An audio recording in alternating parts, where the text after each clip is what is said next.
गया, घमंड हो गया। और इतने में महाराज देवताओं ने सोचा कि हिरण्यकशिपु पहले से इतना दुष्ट है, और यदि इसके घर में कोई बालक हो गया इससे भी ज्यादा दुष्ट होगा। इसलिए देवताओं ने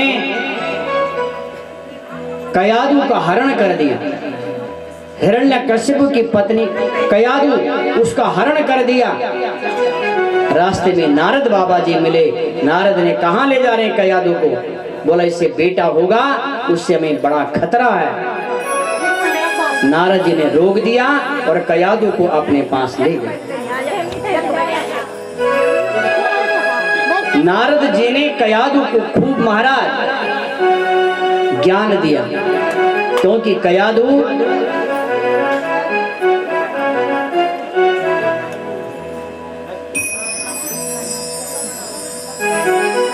उन दिन गर्भवती थी। और नारद जी कयादु को सुंदर सुंदर कहानी सुनाते हैं, भागवत की कथा सुनाते हैं, रामायण की कथा सुनाते हैं। ध्यान देना, कोई माता गर्भवती हो ना तो उसको हमेशा रामायण जी की कथा, भागवत जी की कथा सुननी चाहिए, क्योंकि जो गर्भ का ज्ञान होता है वो कभी मिटता नहीं है। आपने महाभारत में कथा सुनी है ना, अभिमन्यु ने अपनी मां के गर्भ में सारी चक्रव्यूह की कथा सुन ली थी, और सातवें द्वार की कथा जब अर्जुन सुना रहे थे तब मां को नींद आ गई थी, और सातवें द्वार की कथा नहीं सुन पाए और वहीं पर अभिमन्यु की मृत्यु हो गई।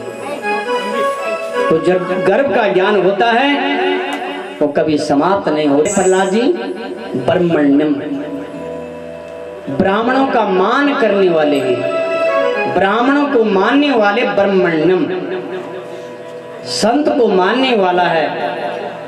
शील संपन्न, शीलवान है, गुणवान है। सत्य संधो जितेंद्रिया, सत्य बोलने वाला है, इंद्रियों पर विजय प्राप्त करने वाला है। आत्मवत् सर्वभूतानां, सबको अपना देखता है। ऐसे प्रहलाद जी के लक्षण हैं। लेकिन इन पर एक ग्रह लग गया। ध्यान देना, तो बालक का जन्म होता है ना, तब ब्राह्मण देवता बच्चे की कुंडली देखते हैं। तब कोई कहता है इस पर राहु की दशा चल रही है, शनि की दशा चल रही है, बृहस्पति की दशा चल रही है। तो बोला ये तुम्हारा जो ये बालक है ना, कृष्ण गृहीतात्मा न वेद जगदीश्वरम, इस पर एक ग्रह चढ़ा हुआ है, उस ग्रह का नाम है कृष्ण ग्रह। और जिस पर एक कृष्ण ग्रह चढ़ जाता है ये कभी उतरता नहीं। ध्यान देना,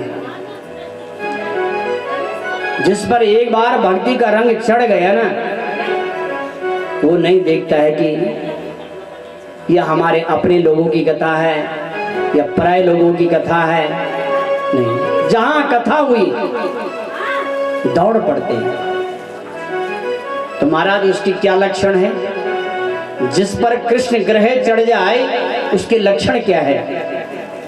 क्वचिद रुदति वैकुंठा चिंता सा बल चेतना, क्वचिद हसति तच्चित्ता तत्हल्लाद उद्गायति क्वचिद।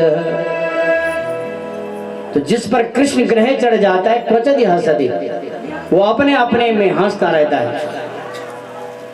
कभी रोता भी है तो अकेला ही रोता है, कभी जोर से महाराज जय जय श्री राधे, जय जय श्री राधे। आप वृंदावन में जाएंगे, ऐसे ऐसे संत मिलेंगे तुम्हें अपने आप में महाराज। जय जय श्री राधे अपने में अपने आप, आत्माराम जिसे कहते हैं, ऐसे संत मिलेंगे। अपने में ही बोलते, अपने में हंसते हैं, जिनके ऊपर एक कृष्ण ग्रह चढ़ गए। बालक थोड़ा सा बड़ा हुआ, उसको स्कूल में डाल दिया गया। थोड़ी देर के बाद बालक अपने पिता के पास आता है। एकदा सुरराट पुत्र अंकमारोप्य पांडवा। पांडवा सुखदेव जी कहते हैं राजा परीक्षित। एक समय की बात है, हिरण्यकश्यप ने बालक को गोदी में लिया। पप्रच्छ कथ्यताम वत्सः मन्यते साधु यद भवान। बेटा क्या सीखा है तुमने? स्कूल में गए हो ना, जब बच्चा पहले पहले जाता है ना स्कूल में, तब ज्यादा रुचि होती है गार्जियनों की, माता पिता की। पूछते बता तेरे गुरुजी ने क्या पढ़ाया तुझे, तब उस कॉपी को देखते हैं। जब वो बड़ा हो जाता तब तो वो ध्यान में नहीं देता है, पर पहले पहले ध्यान देते हैं। तब प्रहलाद ने कहा पिताजी जब मैं कहूंगा ना तो आप ध्यान से सुनना और बीच में मत बोलना। जब मैं पूरा बोल दूंगा तब तुम बोलना, ध्यान देना जरा। तत्साधु मन्ये सुरवर्य देहिना सदा समुद्विग्न धिया मसद्ग्रह हित्वात्मपातं गृह अंधकूपम वनं गतो धरिमाश्रयेत। आज प्रहलाद कह रहा है और हिरण्यकश्यप सुन रहा है। पिताजी तत्साधु मन्ये, मैंने तो कुछ नहीं पढ़ा हुआ है, लेकिन साधुओं का कहना है, संतों का विचार है, सूर्यवर्य देहिना, हम लोग इस शरीर पर अहम करते हैं, ये शरीर मेरा है, और जो हमारे संबंधी है उन पर ममता करते हैं। शरीर पर अहम है, शरीर मेरा है, ये मकान मेरा है, और जो संबंध है पत्नी मेरी है, बेटा मेरा है। तो पिताजी सुरवर्य देहिना, जो मनुष्य जीव आत्मा की जो ऐसी मति है, मैं तो समझता हूं सदा समुद्र विघ्न धिया मसद्ग्रह। धिया माने बुद्धि, मुझे लगता है उनकी बुद्धि खराब हो गई है, उनको अज्ञान हो गया है। हित्वात्मपातं गृह अंधकूपम वनं गतो धरिमाश्रयेत। हित्वात्मपातं, पिताजी ध्यान देना, कूप दो प्रकार के होते। कूप एक होता है कूप और एक होता है अंधकूप। तो कूप से तो आप बच सकते हैं, पर अंधकूप में गिर जाओगे तो नहीं बचोगे। उदाहरण के लिए आपके मकान के आगे कोई कुआं है, कूप नहीं कुआं, यदि आप उसमें गिर गए तो आप आवाज लगाएंगे तो कोई ना कोई आने जाने वाला कोई आपको बचा देगा, आप उस कूप से निकल सकते हैं। आप यहां से ऊपर जाएंगे जंगलों में, इतने गहरे गहरे कूप है, गड्ढे हैं, यदि उसमें गिर जाओगे तब आवाज लगाओगे आओ मुझे बचाने, कोई वहां आने वाला नहीं है। तो ये कूप था, तो कूप से तो बच सकते हो, जब अंधकूप में गिर जाओगे वहां कोई बचाने वाला नहीं है। तो कहा ये संसार अंधकूप है, ध्यान देना। हित्वात्मपातं गृह अंधकूपम।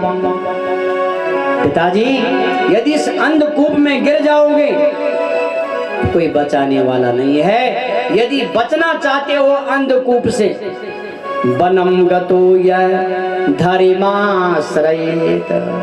पिताजी छोड़ दो ये दुनियादारी और मेरे हरि मेरे विष्णु के शरण में चले जाओ, तुम्हारा कल्याण हो जाएगा। जैसे महाराज प्रहलाद जी ने बोलना बंद किया, अब तो हिरण्यकश्यप महाराज आग बबूला हो गया, आंख लाल लाल करने लगा, दांत को पीसने लगा। वस प्रहलाद भद्रम ते सत्यम कथया मामृषा दैत्य चंदन बने जातोयम कंटकाद्रुमः। बुलाया अपने शिक्षकों को, संड और मर्क को। अरे बोला, ये दुष्ट बालक दैत्य चंदन बने जातोयम कंटकाद्रुमः।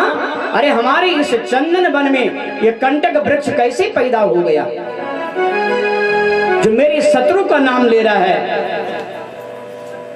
संड मर्क को महाराज सतर्क कर दिया, जाओ चारों तरफ देखो, कोई हमारा शत्रु बहिरूपिया में घूम रहा है जो हमारे इस बच्चे को, हमारे बालक को जो उल्टी शिक्षा दे रहा है। कौन उसको ऐसा पाठ पढ़ा रहा है, देखो जरा पता करो। संड मर्क ले गए महाराज, इनके गुरु है संड और मर्क। ये गुरु नहीं, ये मास्टर साहब है। ध्यान देना, गुरु और मास्टर में अंतर होता है, ध्यान दीजिएगा। मास्टर सब चीज का होता है, जो बिजली जानता है वो भी मास्टर है, पानी की जो फिटिंग करता है वो भी उसका मास्टर है, जो आपको कपड़ा सिलता है वो भी मास्टर है, जो जिस काम को जानता है वो उसका मास्टर है। लेकिन गुरु केवल एक हो सकता है जो अपने शिष्य को अध्यात्म का ज्ञान देता है। गुरु का मतलब होता है गु मनी अंधकार, रू मनी प्रकाश, जो अपने शिष्य को अंधेरे से उजाले की ओर ले जाता है, उसे कहते हैं गुरु। बोली सतगुरुदेव भगवान की जय। हर हर महादेव। ये संड और मार्ग ये मास्टर है, जो सरकार ने शिक्षा निर्धारित कर दी वो पढ़ाना ही पड़ेगा। अब शिक्षा में लिखा गया गा से गधा, अब गुरुजी को बोलना पड़ रहा है कि बोल गा से गधा। अब वो गा से गणेश नहीं बोल पा रहा है। क्यों नहीं बोल पा रहा है? तो शिक्षा में लिखा है कि गा से गधा, अब गणेश बोले नहीं पा रहा है। तो महाराज गुरु वो होता है जो कल्याण करता है। तो संड और मर्क ये दोनों मास्टर साहब हैं। तो महाराज उस बच्चे को ले गए, उसको बहुत प्रकार से समझाया, लेकिन प्रहलाद एक भी बात सुनता नहीं। जो मास्टर साहब कहते हैं उनकी बात को नहीं सुनता। बहुत दिन जब हो गए, 1-2 महीने के बाद, तब हिरण्यकश्यप ने कहा उसको दोबारा बुला लो, शायद अब कुछ उसने सीख लिया होगा। तब प्रहलाद जी आए, कहा पिताजी आप हमेशा पूछते हो कि बोल बेटा तूने क्या पढ़ा, और जब मैं आपको बताता हूँ तब आप गुस्सा करते हैं। आप गुस्सा तो नहीं करोगे? कि नहीं बेटा इस बार मैं गुस्सा नहीं करूंगा, बोल तूने क्या पढ़ा है।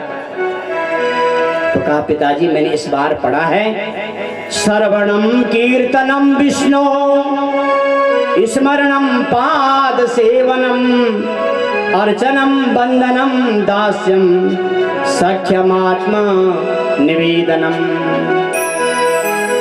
मैंने तो इस बार नवता भक्ति के बारे में पढ़ा है। श्रवणम कीर्तनम, भगवान के बारे में सुना। कल भी मैंने आपको सुनाया, यदि भगवान को प्राप्त करना है तो सबसे पहले श्रुत्वा, सुनो भगवान के बारे में, श्रवण करो। श्रवणम कीर्तनम विष्णु, उसके बाद भगवान का कीर्तन करो, विष्णु का स्मरण करो। 9 प्रकार की भक्ति है पिताजी। यदि आपके जीवन में एक भक्ति भी आ गई तो आपका कल्याण हो जाएगा। अब तो हिरण्यकश्यप महाराज लाल पीला हो गया, कहने लगा अरे संडमर्क, तुमने कौन सा पाठ पढ़ाया इसे, ये कौन सी भाषा बोल रहा है। बोला महाराज हमने इसको कुछ भी नहीं पढ़ाया है। न मत प्रणीतम न पर प्रणीतम सुतो यदत्सीस तवेन्द्र शत्रु नैसर्गिकीयं मतिरस्य राजन् नियच्छमन्यो कदास्ममानः। हे महाराज, हमने इसको कुछ भी नहीं पढ़ा है, न मत प्रणीयतम न पर प्रणीयतम, हमने इसको कुछ नहीं पढ़ाया, ये तो पढ़ लिख करके आया है। हमने इसको कुछ नहीं पढ़ाया, ये पढ़ लिख करके ही आया है। नैसर्गिकीयम मतिरस्य राजन, और महाराज ये नैसर्गिक है ज्ञान, जो कांटा होता है अपने आप ही नुकीला होता है, उसको उसमें धार देने की जरूरत नहीं होती, और जो सुई है उसको धार देनी पड़ती है। नैसर्गिकीयम मतिरस्य राजन। परीक्षित जी कह रहे हैं, राजा परीक्षित, प्रहलाद नैसर्गिक है, जो पढ़ा हुआ है पहले से पढ़ा हुआ है अनेक प्रकार से। महाराज अब तो महाराज हिरण्यकश्यप ने सोचा कोई न कोई शत्रु इससे मिला हुआ है, अब तो का इस बालक को महाराज हाथियों के नीचे डाल दो, हाथियों को भांग पिला करके, मदिरा पिला करके, और उसके नीचे प्रहलाद को डाल दिया गया। प्रहलाद ने दोनों हाथ जोड़े, हे गजेंद्र, गजाननम भूतगणादि सेवितम कपित जम्बू फलचारु भक्षण उमासुतम शोक विनाशकारकम नमामि विघ्नेश्वर पाद पंकजम। हे गजेंद्र, मेरी रक्षा कर। तुरंत महाराज गजेंद्र ने हाथी उस बालक को सूंड में उठाया और अपने सिर में रख लिया। बोले बाल कृष्ण भगवान की जय। इस बालक को महाराज ऊंची पहाड़ी से गिराया गया, मेरे गोविंद ने उसको अपने गोदी में ले लिया, कारागार में बंद कर दिया गया। गोविंद ने वहां भी बालक की रक्षा की। इतने में इसकी एक बहन थी, हिरण्यकश्यप की बहन होलिका। बोला भैया तुमने बहुत प्रयास कर दिया लेकिन ये बालक मरता नहीं है, मुझे ब्रह्मा जी ने एक चादर दी है और यदि उस चादर को मैं अपने बाहर ओढ़ूं तो मुझे अग्नि जला नहीं सकती है, तो क्या करूं बहन? बोला चिता बनाओ और आग लगा दो और इस बालक को समाप्त कर दो। चिता बनाई, होलिका बैठी, उसके ऊपर पीली चादर जो उसको वरदान था, और गोदी में भक्त प्रहलाद। स्वयं आज हिरण्यकश्यपु अग्नि दे रहा, देखो कैसा दुर्भाग्य है, चिता में अग्नि दे रहा है। चिता जली महाराज, ऐसी जली कि होलिका भी जल गई। बोले बाल कृष्ण भगवान की जय। प्रहलाद का महाराज बाल बांका नहीं है। चिंताम दीर्घतमाम प्राप्त तत्कर्मम नाप्यपद्यतः। अब तो हिरण्यकश्यप महाराज दीर्घ सांस लेने लग गया। इसके साथ में किसका सहारा है? कौन इसको ऐसी शिक्षा दे रहा है? फिर भी कहा ये षंडमर्ग, अभी प्रयास करो, इसको समझाओ। फिर प्रहलाद को दोबारा ले गए, षंडमर्ग कहीं और चले गए महाराज। और इधर से आज प्रहलाद जी अपने मित्रों को, उनको आज सुंदर शिक्षा दे रहे हैं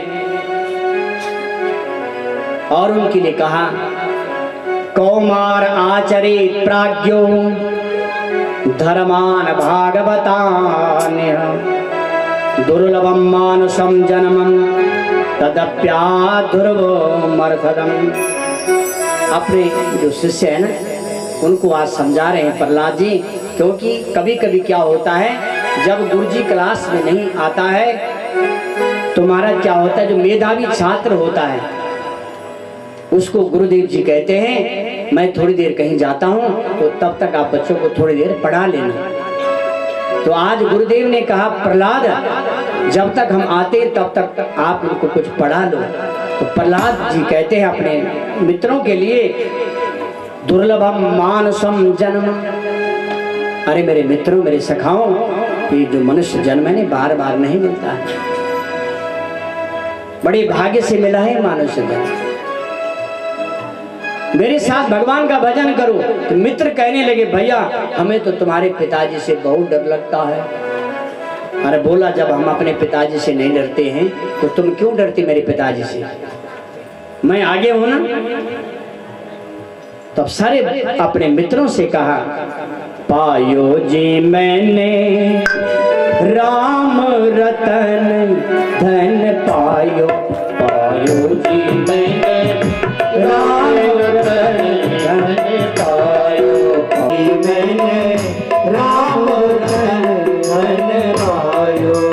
हाथ खड़े करके गाँव में रतन धन पायो, पायो जी मैंने राम रतन धन पायो, पायो जी मैंने राम रतन धन पायो।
राम रतन पायो जी मैंने राम रतन धन पायो। पायो जी मैंने राम रतन धन पायो। पायो जी मैंने राम रतन धन पायो। हरि बोल।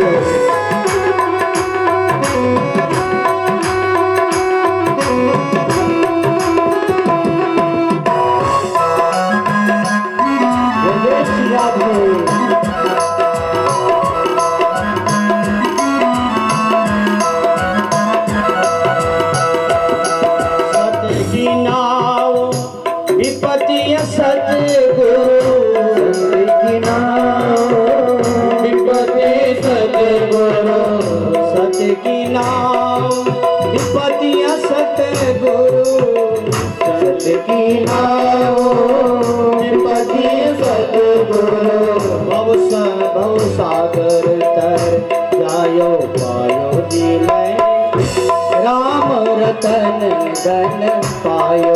पायो जी मैंने राम रतन धन पायो। मैंने राम रतन धन पायो। पायो जी मैंने राम रतन धन पायो। जय हो जी मैंने राम रतन धन पायो। पायो जी मैंने राम रतन धन पायो। पायो जी मैंने राम रतन धन पायो। मीरा के प्रभु गिरधर नागर। मीरा के प्रभु गिरधर नागर। मीरा के प्रभु गिरधर नागर। मीरा के प्रभु गिरधर नागर। हरस हरस जस गायो पायो मैंने राम रतन धन पायो। पायो जी मैंने राम रतन धन पायो। पायो जी मैंने राम रतन धन पायो। पायो जी मैंने राम रतन धन पायो। पायो जी मैंने राम रतन धन पायो। पायो जी मैंने राम रतन धन पायो। कुल भेदी कहीं का। ध्यान दीजिएगा जरा। राधे राधे। जरा बातें नहीं होगी। कथा में लोग बोलते नहीं हैं। तो कथा में बोलता है उसे पाप लगता है। ब्रह्म हत्या का पाप बहुत बड़ा पाप लगता है। निद्रा भंगम कथक छेदो दाम्पत्यो प्रीति भेदनम शिशु मातर विभेदस्या ब्रह्म हत्या अधिकम जये। इसलिए बोलना नहीं चाहिए। तो यही बता तू तेरा भगवान है कहाँ? जिस भगवान तू बार बार कह रहा है कि मेरे भगवान को भज, कौन है वो? दिखा उसको। तब प्रहलाद ने कहा पिताजी न केवलम में भवतस्य राजन सवै बलम बलिनाम चा परेशान। भागवत में इतनी कथाएं हैं कि मन करता है कि एक ही प्रसंग में रहे, 3 घंटे तक एक ही प्रसंग चलता रहे, लेकिन नियम है कि 7 दिन में पूरा करना। राधे राधे, है ना। न केवलम में सुखदेव जी कह रहे हैं राजा परीक्षित, प्रहलाद ने कहा पिताजी न केवल लंबे, वो केवल मेरा ही नहीं है, वो आपका भी है। सवै बलम बलिनाम चा परेशम, पिताजी वो सबको बल देने वाला है। परिवरे में स्थिर जंग माये, इस संसार में जितने भी प्राणी है, जीव है, सब उन्हीं की कृपा से चल रहे हैं। ये पत्ता हिल रहा है तो उन्हीं की इच्छा से हिल रहा है, पत्ता हिलना बंद हो गया तो सब उन्हीं की कृपा से है। जब परशुराम जी आते हैं ना, जब राम जी धनुष तोड़ते हैं, तब परशुराम जी महाराज गर्म होकर के आते हैं, मेरा धनुष किसने तोड़ा है? तब राम जी कहते हैं मैंने तोड़ा है। बोला तुम्हारी हिम्मत कैसे हुई मेरी धनुष को तोड़ने की? तो राम जी सीधे साधे हैं। तो महाराज यदि तुम वास्तविक में राम हो तो लो मेरे धनुष पर प्रत्यंचा चढ़ाओ। राम रमापति कर धनु लीवो, राम रमापति कर धनु लीवो, राम रमापति कर धनु लीवो, राम रमापति कर धनु लीवो, खींचे हो मोर मिटाओ संदेहो, खींचे मोर मिटाओ संदेहो, खींचे हो मोर मिटाओ संदेहो, खींचे मोर संदेहो, खेत चाप आपहु चले गए हो,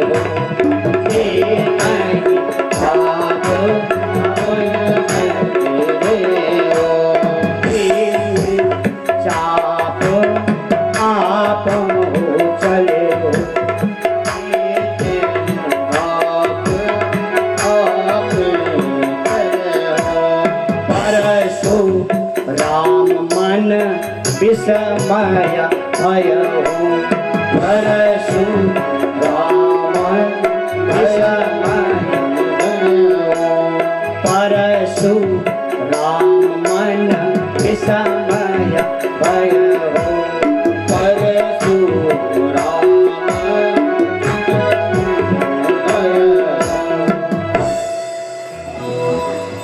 कहा पिताजी सवै बलम बलिनाम चा परेशम, जो सबको बल देने वाला है परशुराम जी भी गए महाराज।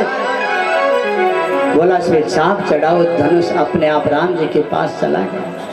तो कहा पिताजी जानते नहीं वही हमारे भगवान राम है, वही हमारे कृष्ण है। और पिताजी यदि विश्वास करें ना आप, वो तो राम जी है, कृष्ण है, तो हमारा परमात्मा हर जगह है। तुझ में राम, मुझ में राम, सब में राम समाया है, हर जगह राम है। तो कहा क्या इस खम्भे में भी भगवान है? बोला हाँ पिताजी विश्वास करो तो इस खम्भे में भी भगवान है। बोला अच्छा इसमें तेरा भगवान है? तो महाराज हिरण्यकश्यप ने गदा का प्रहार किया और खंबा को फाड़ दिया। नरसिंह भगवान प्रकट हो गए। बोलिए नरसिंह भगवान की हर हर महादेव।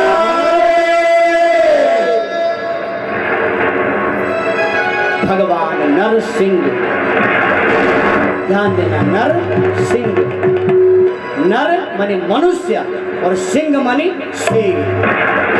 बोले नरसिंह भगवान के, भगवान नरसिंह रूप में प्रकट हो गए महाराज।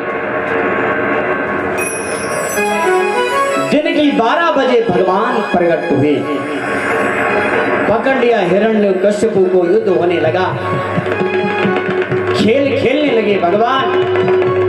संध्या का समय हुआ, तुरंत भगवान ने उठाया, अपनी जंघा पर उसको लिटाया और दरवाजे की चौखट में खड़े हो गए और बोला अरे क्या वरदान दिया था ब्रह्मा जी ने?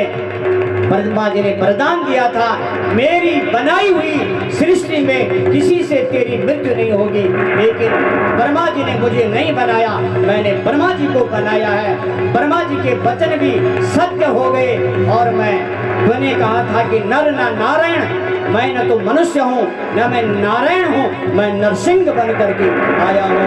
और रात में ना दिन में, इस संध्या की बेला है और मैंने कहा 12 महीनों में से किसी महीने तेरी मृत्यु नहीं होगी, इसलिए मैंने तेरे लिए ये 13 महीना बनाया है। और महाराज उसको हम पुरुषोत्तम मास कहते हैं, तो इसको मलमास भी कहते हैं। मैं ना स्त्री हूँ ना मैं पुरुष हूँ।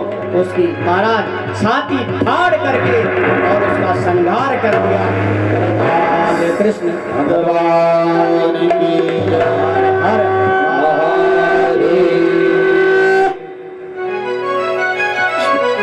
समय बहुत जल्दी भाग रहा है। मुझे लग रहा है कि घड़ी बहुत तेज भाग रही है, पर जैसी मेरी घड़ी भाग रही है आपकी घड़ी भी ऐसी भाग रही होगी। तो महाराज अनेक प्रकार से सारे देवता लोग आए, भगवान की स्तुति की। प्रहलाद ने भी भगवान की स्तुति की। और इसके बाद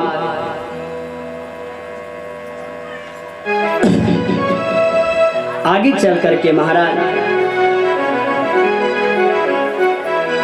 आसीत गिरिवरो राजन त्रिकूट इति विश्रुतः क्षीरोदीनावृति श्रीमान योजनायुत मुत्सृतः। कथा तो बहुत ही समय बहुत लग जाना था, तो मैंने कहा कि समास विधि से नाम लेकर के मैं आपको कथा सुनाऊंगा, क्योंकि अब समय बहुत कम रह गया है। त्रिकूट पर्वत पर महाराज भागवत में एक गजेंद्र मोक्ष है, ध्यान देना। जो गजेंद्र मोक्ष का पाठ करता है उसे भगवान की सायुज्य मुक्ति प्राप्त होती है। गजेंद्र मोक्ष, तो वहां एक हाथी रहता है, उसको गजेंद्र कहते हैं। गजेंद्र मोक्ष, तो हाथी, ध्यान देना, मैं थोड़ा आध्यात्मिक आपको समझाऊंगा कि हाथी क्या है। हाथी एक जीव आत्मा है और उस हाथी को बहुत घमंड है कि मैं बहुत बलवान हूं, मेरे बाल हैं, बच्चे हैं। एक दिन वो पानी पीने त्रिकूट पर्वत के नीचे एक तालाब था और उसके नीचे वो पानी पीने गया। और जब वो पानी पीने लगा, वहां उस जल में एक मगरमच्छ था, जिसे संस्कृत में ग्रह कहते हैं। गजेंद्र ग्रह, इनका युद्ध हुआ आपस में। और हाथी का पांव, हाथी कौन है? जीवात्मा है। और एक ग्रह क्या है? ये काल है। यानी जीवात्मा का पांव काल ने पकड़ दिया। अब उसको बहुत घमंड है कि मैं बलवान हूं, धनवान हूं। तो पहले तो अपनी पूरी शक्ति दिखाता है, अपना पांव खींचता है। महाराज वर्ष पूरा हो गया फिर भी अपना पांव खींच नहीं पाए, क्योंकि वो काल ने पकड़ लिया। तब वो पत्नी को बुलाता है, जब उसकी बस की बात नहीं रही थी ना, तो वो पत्नी को बुलाता है। पत्नी आई, हथनी आई। हथनी ने उसके पूंछ खींचना प्रारंभ कर दिया, उसके बच्चे भी आए, सबने उसकी पूंछ खींची महाराज, लेकिन काल ने उसको छोड़ा नहीं। अब बच्चों ने कहा मां भूख लग रही है, पिताजी तो बहुत लंबे से बीमार हैं। ये कथा हम पर फिट होती है ना, जीवात्मा है हम लोग। पत्नी ने भी छोड़ दिया, बच्चों ने भी छोड़ दिया, अब तो बहुत लंबा बीमार हो गया।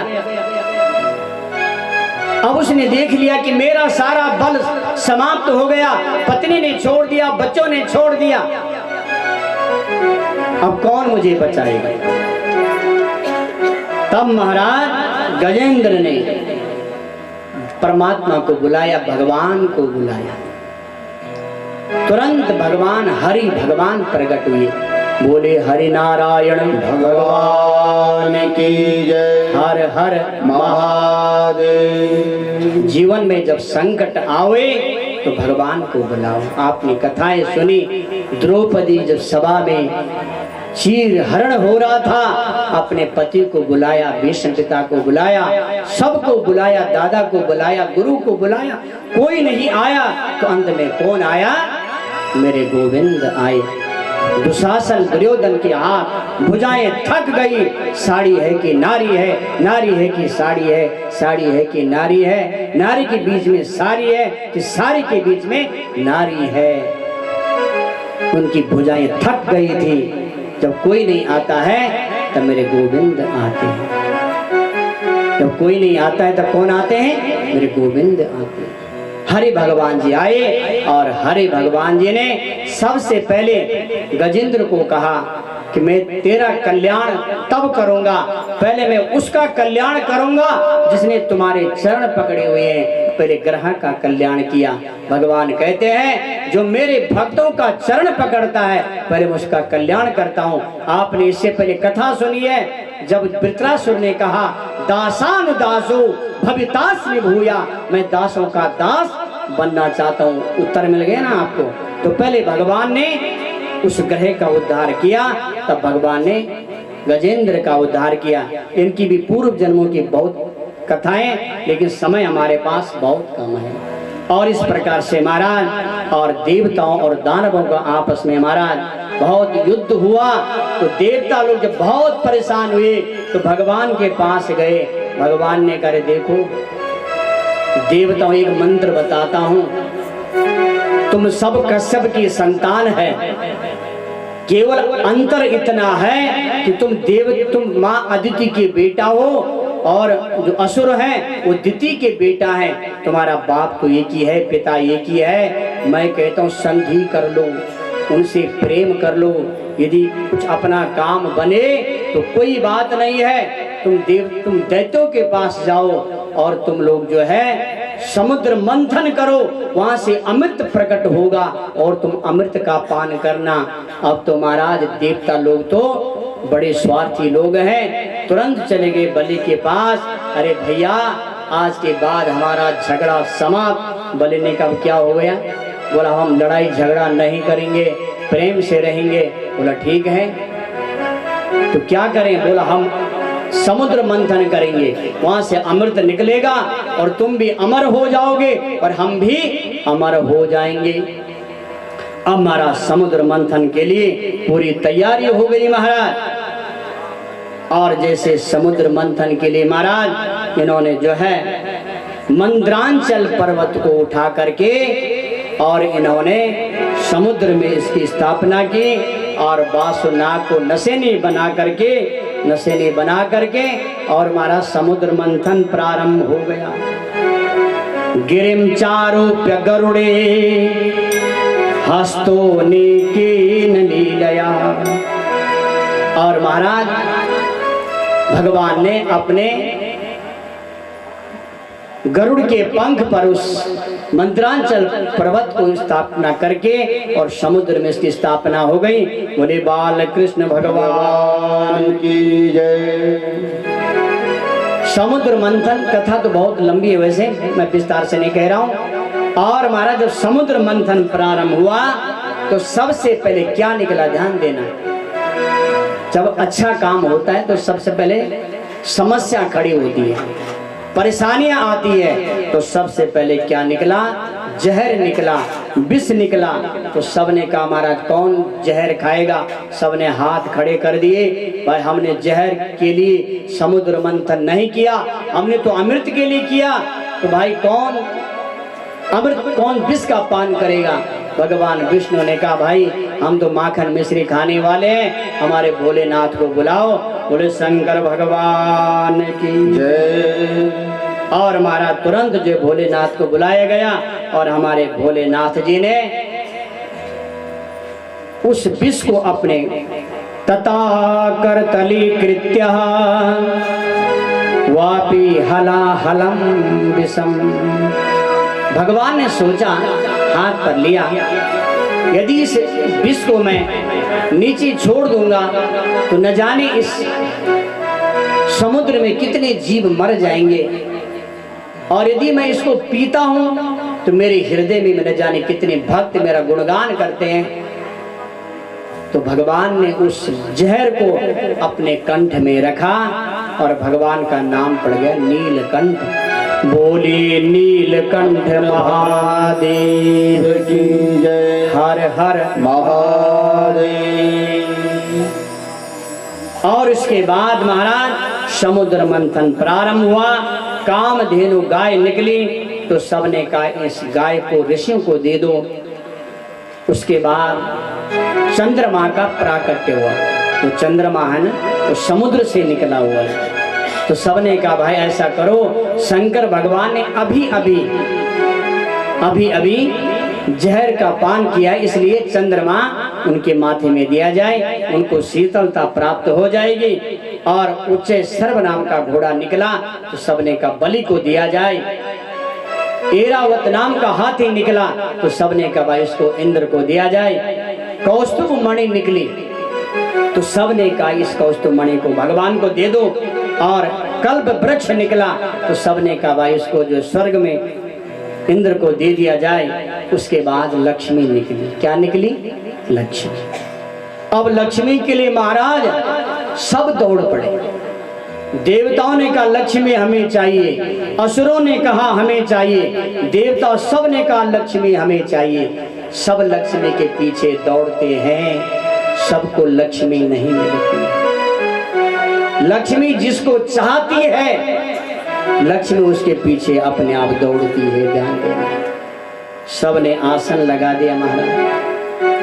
लक्ष्मी ने कहा झगड़ा मत करो, सब बैठ जाओ लाइन से। जिसके गले में जयमाला पड़ेगी वही मेरा पति। नूनम तपो यज्ञ न मन निर्जयो ज्ञानम च क्वचित तच संग विवर्जिता। वहां शंकर भगवान जी बैठे हुए थे।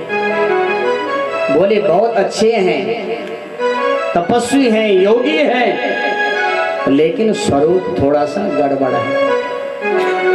ब्रह्मा जी से कहा आप भी ठीक है, लेकिन आपकी चार मुख है। सुमंगलम कांचन कांक्षते इमा। यहाँ पर एक सुंदर बैठा हुआ है, लेकिन मंगल सुमंगलम, एक तो मंगल होता है एक सुमंगल होता है। ये सुमंगल है कांचनम कांक्षयेति इमाम, लेकिन ये मुझे चाहता ही नहीं है। जिसको मैं चाहती हूँ ये तो चाहता ही नहीं है। वो कौन है? विष्णु भगवान है। और तुरंत उसके गले में माला डाल दी लक्ष्मी जी ने।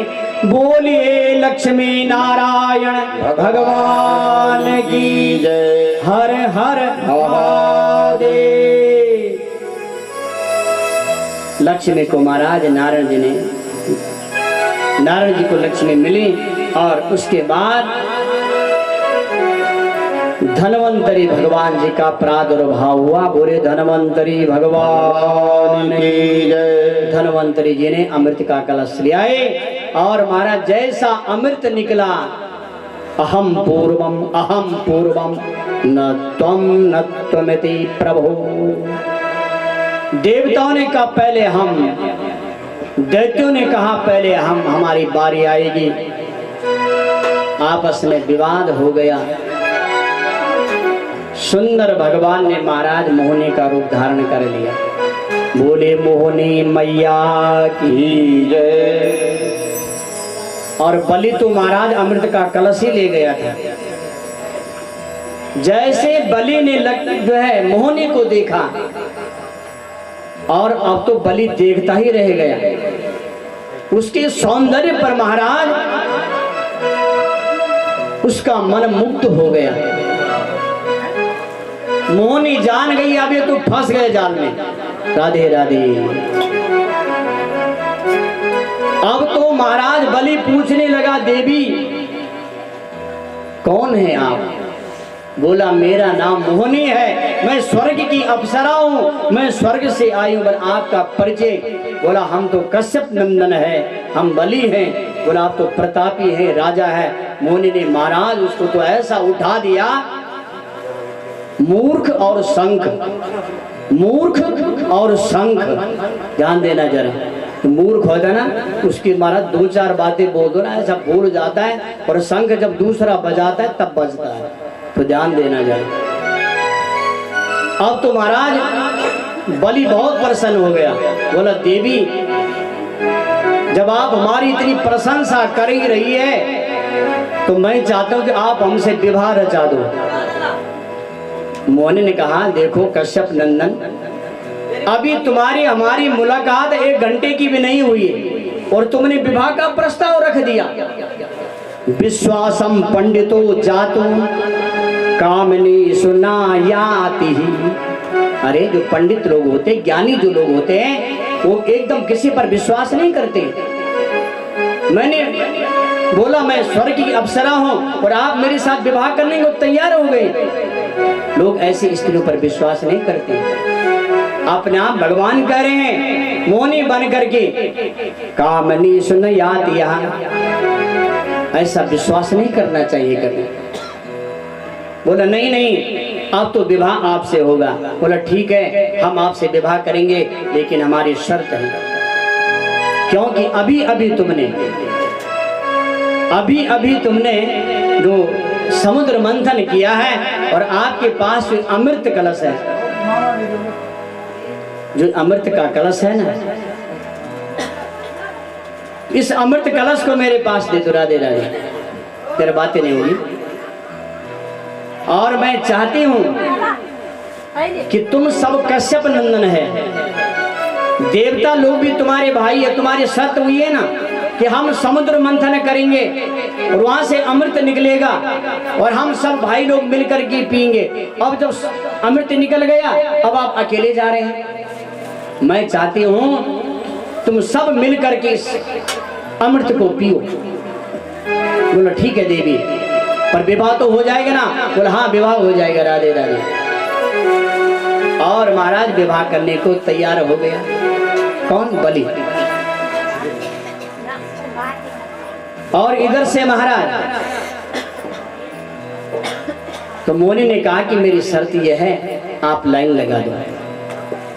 इधर से महाराज लाइन लग गई। तो कहा कि पहले हम देवताओं को पिलाएंगे। बोला ऐसा क्यों? पहले हमको पिलाओ ना, विवाह तो हमसे होगा। बोला नहीं नहीं, और तुमको जानकारी नहीं है। अरे ऊपर तो पानी पानी है और नीचे गाढ़ा गाढ़ा है, तो पानी पानी देवताओं को देंगे और गाढ़ा गाढ़ा तुमको पिलाएंगे। राधे राधे। बोला महाराज हो गया तैयार। बनी लाइन लग गई देवताओं की। और इधर से महाराज मोहिनी ने अमृत देना प्रारंभ कर दिया। अब इन्हीं में महाराज एक सुर नाम का दैत्य था, और उसको जो महाराज पता चल गया, और वो जाकर के सूर्य और चंद्रमा के बीच बैठ गया। और जब सूर्य और चंद्रमा के बीच बैठा, तब भगवान समझ गए कि देवताओं के बीच में एक राक्षस बैठ गया है महाराज। और तुरंत महाराज भगवान आए और भगवान ने सुरभानु दैत्य जो था उसका महाराज सिर छेदन कर दिया। और वो जो राक्षस था वही राहु और केतु बना। बोले बाल कृष्ण भगवान की जय। और जब तक राक्षसों की बारी आई, तब तक सारा अमृत समाप्त हो गया। और मोहिनी ने वो घड़ा भी फेंका और वहां से महाराज भगवान विष्णु का रूप धारण कर दिया। बोले विष्णु भगवान की जय। अब तो बलि ने महाराज हाथ पर हाथ धरे और अपना हाथ सिर पे लगाया। अरे हम कैसे बेवकूफ बन गए। अरे विष्णु तो बड़ा छलिया है, तूने हमारे साथ में छल किया है। और इसके बाद में महाराज देवता लोगों ने अमृत का पान किया और सब देवता लोग पुष्टवान हो गए, बलवान हो गए। और सारे देवताओं ने असुरों को मौत के घाट उतार दिया। देवता लोग प्रसन्न हो गए। तब जाकर के शुक्राचार्य जी ने राक्षसों को अमृत संजीवनी विद्या से दोबारा जीवित किया। और शुक्राचार्य ने कहा यदि तुम लोग जीवित रहना चाहते हो, शुक्राचार्य ने कहा, तो तुम जो है नर्मदा नदी के किनारे यज्ञ करो, बलि यज्ञ करो। अब छल से काम नहीं चलेगा। अब तुम लोग कुछ अपना प्रभाव दिखाओ। और जब तुम 100 यज्ञ पूरे कर दोगे, 1000 यज्ञ पूरे कर दोगे, तब तुम इंद्र बन जाएंगे और तुम्हारे पदवी को कोई छीन नहीं सकता है। क्योंकि जो 1000 यज्ञ करता है वो शतक क्रतु बन जाता है, उसको इंद्र की पदवी प्राप्त हो जाती है। और बलि महाराज नर्मदा किनारे यज्ञ प्रारंभ हो गया। और महाराज सारे ब्राह्मण देवता यज्ञ कर रहे हैं। 999 यज्ञ हो गए, हजारों यज्ञ चल रहा है महाराज। अब देवताओं को चिंता हो गई, यदि बलि के 1000 यज्ञ पूरे हो जाएंगे तो उसको इंद्र की पदवी प्राप्त हो जाएगी। तो तुरंत नारद जी महाराज भगवान के पास गए, महाराज ये क्या लीला है, कुछ गड़बड़ कर दो। और तुरंत महाराज नारद जी माँ अदिति के पास गए और कहा, माँ आप व्रत करो और तुम्हारे व्रत से भगवान प्रसन्न हो जाएंगे और तुम्हारे घर में साक्षात नारायण का प्राकट्य होगा। और माँ अदिति ने महाराज व्रत लिया और भगवान की कृपा हुई महाराज। तो जो है दिति के यहाँ साक्षात भगवान का प्राकट्य हो गया। बोले बामन भगवान की जय। हर हर महादेव। और जैसे बामन भगवान प्रकट हुए महाराज, भूदेव ने चरण पादुका दान कर दी भगवान के लिए। मां सरस्वती आई, भगवान को रुद्राक्ष की माला पहनाई। ब्रह्मा जी ने कमंडलू दिया, आकाश ने छत्र प्रदान करवाया, कुबेर ने भिक्षा का पात्र दिया, पार्वती ने उसमें भिक्षा डाली, बृहस्पति ने यज्ञोपवीत संस्कार किया, माँ अदिति ने लंगोटी पहना दी भगवान को और सुंदर से भगवान को सजा दिया। अब वो भिक्षा महाराज, और वो भिक्षा जो है अपने गुरु को देना चाह रहे बृहस्पति को। बृहस्पति ने कहा मुझे ये भिक्षा नहीं चाहिए, बोले कौन सी भिक्षा चाहिए? वो बोला मुझे त्रिलोकी की भिक्षा चाहिए, यदि देना है तो मुझे त्रिलोकी की भिक्षा दीजिएगा। तुरंत जाइए महाराज, और नर्मदा के किनारे में बलि महाराज जी यज्ञ कर रहा है, और यदि उसका यज्ञ संपन्न हो गया तो इंद्र बन जाए, जाओ उससे मांगो, वो दानी राजा है, वो प्रतापी राजा है। और गए महाराज बामन भगवान जी राजा के पास। राजा ने बड़ा स्वागत किया, स्वागतम ते नमस्तुभ्यम ब्रह्मान् किम करवामते ब्रह्मर्षिणाम तथा साक्षात मन्ये त्वारे वपुर्धरम। बलि ने दोनों हाथ जोड़कर प्रणाम किया। आइए महाराज विप्रदेव, उनको क्या मालूम है कि भगवान है। आओ ब्राह्मण देवता आपका स्वागत है, मांगिए आपको क्या चाहिए। बोला हम तो ब्राह्मण हैं, हमको कुछ नहीं चाहिए। बोला महाराज फिर भी हमारे यहाँ इतना बड़ा यज्ञ हो रहा है और कोई ब्राह्मण बिन बुलाए आ गया, आपको तो लेना पड़ेगा। बोला कुछ भी नहीं चाहिए। बोला गौदान, स्वर्ण दान, रजत दान कुछ भी ले लो। बोला मुझे कुछ नहीं चाहिए, मैं बड़ा संतोषी ब्राह्मण हूँ। जब महाराज बलि ने बहुत आग्रह किया, निवेदन किया महाराज ले लो ले लो, तब बामन भगवान ने कहा जब तू बहुत अनुनय विनय कर रहा है और जब तू राजा देना चाहता है, वैसे मेरी कोई भी इच्छा नहीं है, मैं संतोषी ब्राह्मण हूँ। यदि तू देना चाहता है तो मेरे पांव से, मेरे पग से 3 पृथ्वी, मुझे 3 पग पृथ्वी का दान कर दे।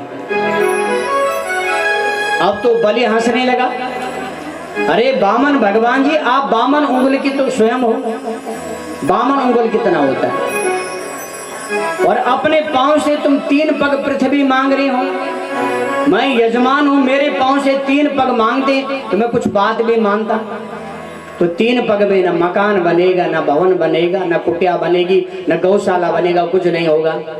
बोला राजन देना है तो दीजिए, नहीं देना तो हम चले जाएंगे, हम संतोषी ब्राह्मण है। आप तो बार बार कह रहे हैं कि महाराज ले लो ले लो ले लो। पदानि त्रीणि दैतेन्द्र समितानि मम पदा मम। यदि आप देना चाहते हैं तो 3 पग पृथ्वी दीजिए। तो महाराज तुरंत जो है बलि ने कहा ब्राह्मण देवता ले लो, देर किस बात की, ले लो, अपने पांव से 3 पग पृथ्वी ले लो। यदि आपको लेना है तो आप लीजिएगा। ले लो आप। बोला हम ब्राह्मण हैं, हम ऐसा नहीं लेते हैं, हम ऐसा नहीं लेते, हम तो बिना जब तक संकल्प नहीं हुआ तब तक हम लेते नहीं। जब संकल्प हो जाएगा तो संकल्प के लिए महाराज तैयार हो गए। और जब इन्होंने संकल्प लेना प्रारंभ किया, वहां शुक्राचार्य जी बैठे हुए थे। और जैसे शुक्राचार्य महाराज जी ने देखा कि संकल्प की बात कर रहा है, बोला अरे बलि, एस बेरोचने साक्षात भगवान विष्णुरव्यया कश्यपादर्दितेर जातो देवानां कार्य साधका। अरे ये साक्षात भगवान है, ये साक्षात नारायण है और अदिति का पुत्र है, देवताओं के कार्य को साधने के लिए ये आया हुआ है। तू ऐसा दान मत कर। बोला तो दान करूंगा ही, चाहे कुछ भी हो जाए, कि बामन हो, तिरपन हो, साक्षात नारायण हो, हम क्षत्रिय लोग हैं। अब हमने संकल्प कर दिया। फिर भी महाराज शुक्राचार्य ने बहुत समझाया और शुक्राचार्य सूक्ष्म रूप में महाराज उस नलके में चले गए। और जब उस नलके में चले गए तो महाराज भगवान जान गए और भगवान ने कुशा उठाई और कुशा से छेद किया और महाराज शुक्राचार्य की आंख फूट गई। भगवान कहना चाहते हैं जो दाने को दान देने से रोकता है उसकी मैं एक आंख फोड़ देता हूं, ध्यान देना। कोई आदमी दान कर रहा हो उसको ऐसा कभी मत कहना कि इतना क्यों कर रहा है, उसको बढ़ावा दो और कर दो दान। लेकिन शुक्राचार्य ने उसको रोक दिया और उसकी एक आंख महाराज फोड़ दी। बोले बाल कृष्ण भगवान की जय। और तुरंत महाराज भगवान ने अपने पांव से महाराज 3 पग से पहले पग से सारे मृत लोग को माप लिया और दूसरे चरण से सारे स्वर्ग लोग को बोला तीसरा चरण कहाँ रखूं। बलि जान गया, कहा प्रभु ये बताओ कि धन बड़ा होता है कि धनवान बड़ा होता है। तो महाराज भगवान ने कहा कि धन बड़ा नहीं होता है, हमेशा जो धन कमाने वाला है वो बड़ा होता है। तो कहा जब मैं बड़ा हूं तो तीसरा चरण मेरे सिर में रखो। और महाराज भगवान ने तीसरा चरण बलि के सिर में रख दिया। दानी हो तो बलि जैसा, आज भी दानियों में नाम आता है तो बलि महाराज का आता है। तो महाराज तुरंत भगवान ने विराट स्वरूप दिखाया। बोले विराट स्वरूप भगवान की जय। और तुरंत महाराज बलि को जो है बांध दिया गया और तुरंत जो है उनकी पत्नी आई, भगवान की प्रार्थना की और भगवान ने वरदान दिया कि हे बलि मैं तुमको पाताल का राजा बना देता हूँ। इस प्रकार से अनेक अनेक कथाएं हैं। बोले बाल कृष्ण भगवान की जय। रामूर्ति। और उसके बाद में महाराज हमारे भगवान राम जी का प्राकट्य होता है। और राम जी के बाद आज हमारे बीच में बहुत सारे लोग आए हैं, तो मैं सोच रहा हूँ कि बाद में सबका धन्यवाद किया जाए क्योंकि कथा हमारे पास बहुत है। राम जी का प्राकट्य, उसके बाद भगवान कृष्ण का प्राकट्य और उसके बाद सभी लोगों का धन्यवाद होगा। तो बोले मर्यादा पुरुषोत्तम श्री रामचंद्र महाराज की जय। और इसके बाद महाराज हमारे राम जी आए और राम जी के बाद जो है हमारे, बैठ जाओगे, हाँ हाँ। और उसके बाद जब राम जी पधारे तो राम जी के बाद हमारे भगवान कृष्ण का प्राकट्य हो। पहले राम जी आते हैं तब कृष्ण महाराज जी आते हैं। कथितो वंश विस्तारो भवता सोम सूर्ययो राज्यम चो भयवंश्यानां चरितम परमाद्भुतम। परीक्षित महाराज